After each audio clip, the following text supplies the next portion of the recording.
Bill McRae back at you. I want to talk about search engine optimization. It's a dirty word, isn't it? Because people have spent millions of dollars. I'm exaggerating a little bit, but you spend, if you were back 10 years ago, you'd build a website and you'd spend all your time trying to drive traffic to that website to sell affiliate products and find that it was very frustrating and not much ever happened. There was a time when I could make $10,000 on a website every month very easily, about 15 years ago. Those days are long gone because of Google's search engine optimization. Now, I was furious and I blamed Google for taking money out of my pocket. In reality, they weren't. I mean, I wasn't providing the user with the experience that they really wanted or required in order to gain value from visiting my websites. Fact of the matter is, all interest is self-interest. How does Google make money? By selling advertising. How do advertisers make money? By converting ads into profits, okay? So it sounds easy. We just get them to show ads on our website and people click on it. It's called AdSense. And there was a long time where we were making $30,000, $40,000 a month just by pumping content on the websites and then even buying traffic and sending it to the websites. And people would click on the ads. We make 20 cents here, 50 cents here, sometimes up to $1 a click.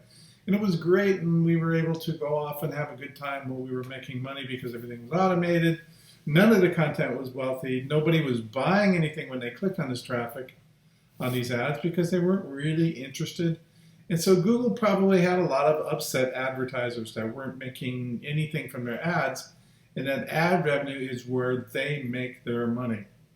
So they discovered, okay, how do we know how to rank things in our search engine results to give traffic to websites that deserve it as opposed to these affiliate websites? And they started off by changing the way they looked at websites. At first, it was all about keywords, and it became where the keywords were, and then the keywords in the title tags, and then the keywords tied as an anchor link to your website, and then keywords from premium domains. And all along, Black Hat guys were figuring out, okay, are we going to generate our links from press releases? Are we going to generate our links from other places? Back in 2005, I was a CFO for a failing company, and I came up with this idea to do a press release, and I had the domain Instant Hot Water Tank, and I had the keyword in the press release Instant Hot Water. And guess what? We were bringing in 700 leads a day from that search engine optimization. Can't do that no more. It won't work. Because Google's primary purpose is to make money from advertising.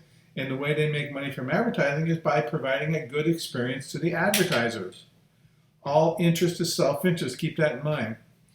Along comes Google buys YouTube. YouTube suddenly is becoming as complex for SEO as Google is. Again, Google and YouTube want to provide an excellent return on investment for their advertisers. So what they've gone to more than anything else is, yeah, you got to have your site, your website put together. Yeah, you got to have your keywords. You have to have all that TubeBuddy stuff done right. So we make that easy by using TubeBuddy. We make sure all the keywords, the tags, everything's there so Google can find your content and know what it's all about. That's important. That gives you a big bump. We put thumbnails on there with fancy pictures and stuff like that, and that gets you clicks as well. But what YouTube and Google both really want is a high engagement rate. And so this is how they measure engagement. If you got a blog, how many blog comments do you get? Have YouTube videos? Are you getting a bunch of comments? Are you getting a bunch of likes? Are you getting a bunch of people subscribing? That's the key to repeating lots and lots and lots of traffic to whether it's a website or your YouTube videos.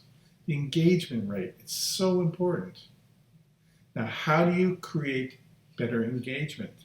Well, the most obvious thing is to have more compelling content that people really, listen to all the way to the end of the video. Because it's not only how long they play the video, it's how engaged they become. Well, I listened all the way through, but they didn't like it. They didn't give it a thumbs up. They didn't leave a comment. They didn't subscribe to the channel. So it's good they listened. We'll give them a little credit for that. But obviously it wasn't that interesting. Nobody posted any comments. Nobody liked it. So what your job is, if you're actually building, whether it's blogs, websites, or videos, is to create content.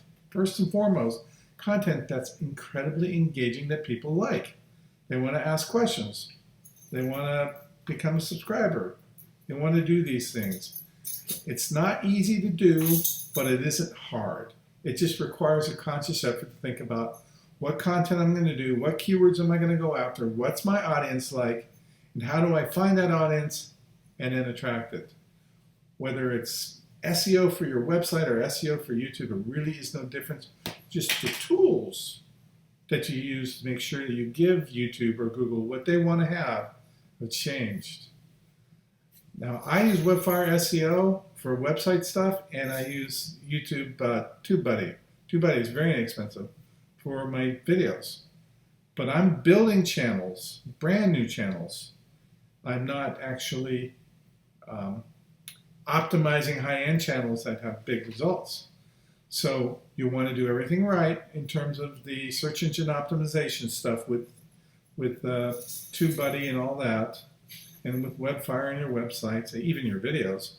You want to socially share this stuff out to your social network. But most of all, you want to focus on content. Does your audience like what you say? Are they going to leave comments? What's going on in terms of how excited your listeners are, so that when people run ads on your videos or ads at your website, they can get a return on investment. That's what Google and YouTube reward, are things that create a lot of engagement and excitement people will listen to.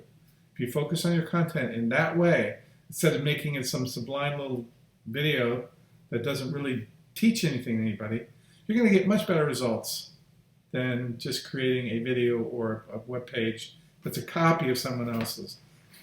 There is a program out there that will let you mass copy and bring down videos that are high ranking and then repost them, spinning the title, doing all this stuff in order to get a high amount of traffic. That is tantamount to spam. You're going to lose your YouTube channel. You're going to violate copyrights. The best way to play this game is to play by the rules. Think about content, optimize your keywords, and just keep spitting out tons of content.